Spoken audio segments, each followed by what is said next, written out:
Halo kawan, lama tak berjumpa, sekali berjumpa tidak lama. Membahas tentang alam memang selalu penuh dengan makna yang tidak dapat diungkapkan dengan kata-kata. Untuk kali ini, terkhusus bagi kawan-kawan yang menyukai alam dan menggunakan tenda sebagai salah satu pilihan untuk digunakan sebagai perlindungan akan hujan dan panas mentari. Kali ini, kami ingin berbagi tips bagaimana sih merawat tenda yang baik dan benar. Oke, tanpa berlama-lama lagi, siapkan cemilan, terus rebahan, dan selamat menyaksikan. Jalan terus. Gaskan bosku.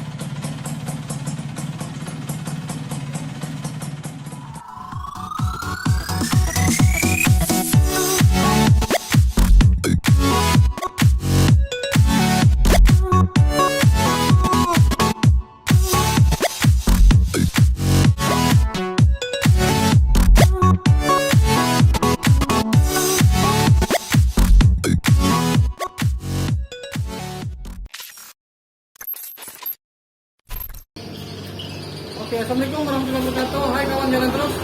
Hari ini kita akan review cara mencuci tenda yang baik dan benar, low budget. Oke, yang kita pertama perlukan itu tenda. Bukan salah. Tenda. Oke, kita perlukan sabun bayi, kanebo, air bersih. Jangan lupa pakai kayu. Hal yang pertama kita lakukan adalah mendirikan tenda agar lebih mudah dalam membersihkannya. Dilanjutkan dengan membasahi tenda terlebih dahulu agar merontokkan kotoran-kotoran yang menempel pada tenda. Oh iya, dalam tahap membasahi ini dilarang keras menggunakan air yang bertekanan tinggi karena dapat menyebabkan coating pada tenda dapat rontok bila dilakukan terus-menerus. Sayang kan, yang harusnya kita menghemat biaya untuk membeli perawatan lain untuk camping, taunya kita harus melakukan coating ulang pada tenda. Dan setahu kami, biaya untuk coating pada tenda itu lumayan mahal loh.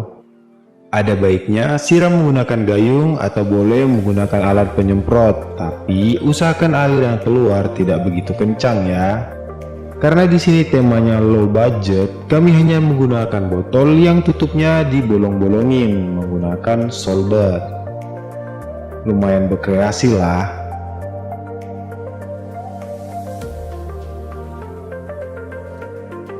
Nah, setelah dirasa cukup basah, waktunya gosok-gosok nih kawan. Gunakan sampo bayi merek apa saja, dan dilarang menggunakan produk pencuci pakaian atau pembersih yang sangat keras seperti Rinso dan kawan-kawannya. Alasan kenapa tidak boleh tak lain dan tak bukan adalah demi menjaga coating pada tenda. Sayang kan udah beli tenda mahal-mahal sampai harus puasa Senin Kemis, taunya pas dipakai outdoor dan terkena hujan atau embun, malah terjadi kondensasi atau rembesan yang bisa membasahi inner tenda. Gak kepengen kan hal ini terjadi? Maka dari itu cukup menggunakan sampo bayi dan kanebo, itu sudah sangat cukup kok. Saat proses penggosokan, usap secara perlahan dan jangan memaksakan noda yang menempel pada tenda seperti getah atau kotoran lainnya sampai benar-benar bersih. Cukup kita pastikan bahwa kotoran itu sudah kita gosok dengan benar, karena noda yang menempel pada tenda biasanya susah untuk dihilangkan, apalagi kalau getah-getah pohon. Jadi cukup gosok secara perlahan dan perhatikan apakah getah masih melengket atau tidak. Oh iya, mungkin ada yang menanyakan kenapa nggak pakai sikat saja sih bersihinnya. Nah, ini dia. Kebanyakan dari kita mungkin menyamakan cara mencuci tenda dengan mencuci pakaian. Hal mencuci tenda dengan sikat itu bukan anjuran yang baik kawan. Itu menurut kami. Karena bulu kasar pada sikat itu sangat tajam dan bila digunakan pada tenda dapat berefek dalam waktu mendatang. Niatnya mau awet, taunya malah merusak coatingan. Dan bahkan bisa jadi outer tenda kita sobek. Gak kepengen kan ngerogoh kocek untuk membeli tenda lagi? Setelah semua sisi outer tenda sudah kita gosok dengan baik dan benar, kini waktunya kita siramin tenda dengan air. sembari menghilangkan busa sampo yang menempel pada tenda. Oh iya, dalam tahap ini setelah kita rasa busa pada tenda sudah hilang, kini kita lap outer tenda menggunakan kanebo yang sudah kita peras airnya, sehingga kita dapat menggunakannya untuk melap seluruh outer tenda hingga air yang menempel pada tenda tidak terlalu banyak. Alasannya demi menghemat waktu dalam proses pengeringan nantinya. Setelah dirasa cukup kering, kita kesampingkan dulu nih outernya, dan jangan lupa lepaskan setiap hubungan tali atau pengait ikatan yang terkait pada framenya ya kawan. Ingat ya, hubungan tali pada framenya, bukan hubungan iya. Udahlah, ntar malah galau lagi. Setelah outer tenda sudah kita lepaskan dari framenya, kita lanjut dulu nih ke bagian inner tenda yang menjadi benteng terakhir kita dalam menahan serangga dan dinginnya udara malam. Sekali lagi nih ya kawan, dinginnya udara malam, bukan dinginnya dia ke iya. Nah loh kan, jadi flashback lagi.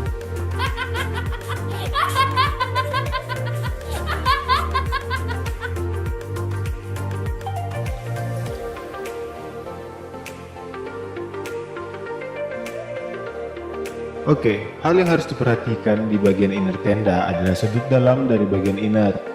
Mengapa demikian? Karena debu dan pasir biasanya sering bersarang di bagian sudut inner bagian dalam tenda. Jadi, basahi kanebo dengan air sampo bayi tadi dan peras sedikit sehingga hanya menyisakan sedikit air. Lalu, usap bagian sudut dalam tenda secara jeli dan teliti, agar setiap butiran debu yang berada pada sudut tenda dapat bersih menyeluruh. Oh iya, jangan lupa, perhatikan juga sekeliling inner tenda apa ada noda yang tertinggal atau tidak. Jika ada, lakukan hal yang sama. Gosok secara perlahan dan jangan memaksakan noda yang tertinggal pada inner tenda hingga benar-benar bersih. Oke, setelah outer dan inner sudah kawan-kawan bersihkan, kini kita lanjut jemur-jemur dulu nih kawan. Nah, dalam proses penjemuran, usahakan pas mentari lagi trik-triknya ya. Dan beberapa trik yang kami baca, ada baiknya tenda dijemur selama 24 jam. Tapi kami tidak menyarankan hal ini kawan, karena bila kawan-kawan menjemur tenda selama 24 jam, bisa-bisa jadi pertunjukan sulap kawan, yang harusnya ada menjadi tidak ada. Maka dari itu, kami menganjurkan kawan-kawan menggunakan kanebo agar air yang menempel pada tenda tidak begitu banyak, sehingga tidak memerlukan waktu yang begitu lama. Nah, sebentar lagi kita sampai di tahap akhir nih kawan. Selanjutnya kita bersihkan juga frame tenda, pasak tenda, dan tas tenda, agar semua bersih dan dapat bersinar ketika kita memakai tenda saat beraktivitas di outdoor seperti kemah, camping, atau hanya sekedar menikmati senja di perbukitan atau di pinggir-pinggir pantai mungkin. Oh iya, ini tips terakhir nih dari kami. Setelah outer dan inner tenda telah kering, jangan langsung menyimpan tenda pada tas tenda ya. Kenapa demikian? Karena saat kita menyimpan tenda pada tas tenda dan dalam waktu yang sangat lama baru kita pergunakan lagi, itu dapat menyebabkan terjadinya kelembapan dan berakibat tumbuhnya jamur pada tenda. Dan beberapa video yang kami lihat, beberapa sil tenda terlepas. Gak mau kan hal ini terjadi? Karena kita tahu sendiri bila inner dan outer tenda kita simpan di dalam tasnya, tidak ada rongga udara yang masuk. Maka dari itu kami sarankan menggunakan kain pembungkus helm. Banyak kok terdapat di penjual helm dan harganya murah meriah. Terakhir kami datang ke Kang Helm malah hanya ditawarin gratis. Kan lumayan. Oke kawan, untuk video kali ini kami rasa cukup. Semoga bermanfaat bagi kawan-kawan sekalian. Bila ada kesalahan dalam video ini, mohon dimaafkan ya. Kami hanya berbagi sedikit tips dalam merawat tenda yang biasanya kami pakai setelah beraktivitas camping. Oh iya, kami akan terus berusaha memberikan video-video yang seru dan bermanfaat untuk kawan-kawan. Dan sedikit informasi nih, untuk video-video horor dan reaction film-film horor, mungkin akan kami lihatkan sejenak dahulu. Karena kami sedang mencari atau mengusahakan menemukan ritme yang pas agar video atau durasi yang kami berikan tidak terlalu lama dan membosankan. Sekian dari kami, dan kami doakan kawan-kawan jalan terus agar selalu diberikan kesehatan dan umur panjang. Amin. Salam hangat dari kami. Jalan terus, gaskan bosku.